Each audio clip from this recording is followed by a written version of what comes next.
غوث اعظم کا نام پیارا ہے، میرے جینے کا ایک سہارا ہے، کون کہتا ہے بے سہارا ہوں، غوث اعظم میرا سہارا ہے، غوث اعظم میرا سہارا ہے۔ حضرت آپ سبھی جانتے ہیں کہ آج 4 ربیع الثانی یہ مہینہ جیسا ہی شروع ہو جاتا ہے، اس کی مناسبت پیران پیر سرکار غوث العظم سے کی جاتی ہے۔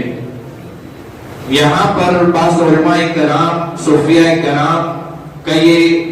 ہے کہ سرکار غوث پاک کی ولادت کی تاریخ نہ 11 ہے، نہ وصال کی تاریخ 11 ہے۔ سرکار غوث پاک کی ربیع الثانی میں جو ہم 11 تاریخ مناتے ہیں، پیران پیر، بعض علماء کرام یہ بھی لکھے کہ پیران پیر کا وصال 11 کے دن ہوا، بعد لکھے کہ